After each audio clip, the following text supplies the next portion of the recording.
Aujourd'hui, je vais vous parler sur le sujet suivant. Pourquoi on trouve dans l'allemand des mots en français?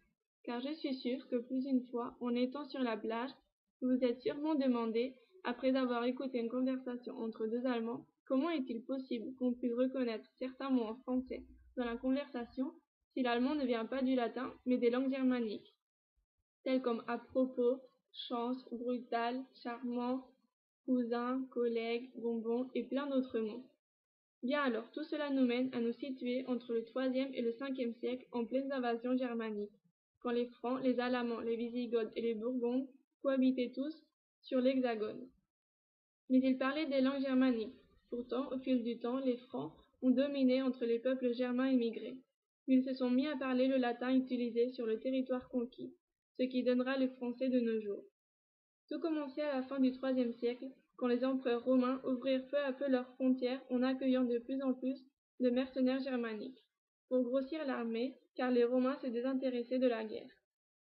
En échange, Rome donnait le droit aux Germains, considérés comme des alliés, d'occuper les domaines désertés, comme unique but la colonisation.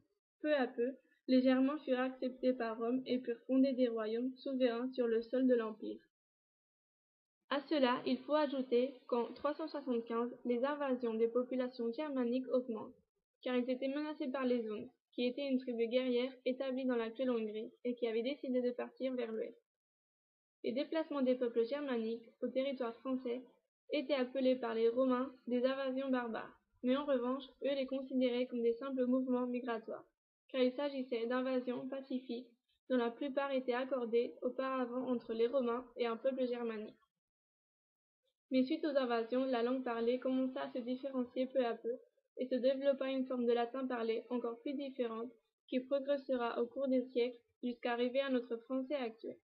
Du point de vue linguistique, ces invasions sont décrites comme des phénomènes d'expansion linguistique où s'affrontèrent des langues d'origine très différentes.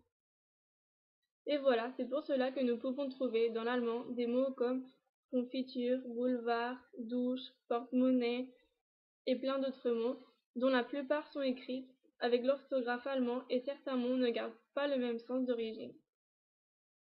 Donc si on entend des mots en français en pleine conversation allemande, il ne faut pas s'étonner car auparavant, nos ancêtres à un moment donné ont dû cohabiter avec les Allemands et les deux langues se sont entremélangées d'une certaine façon. Et voilà, merci de votre attention.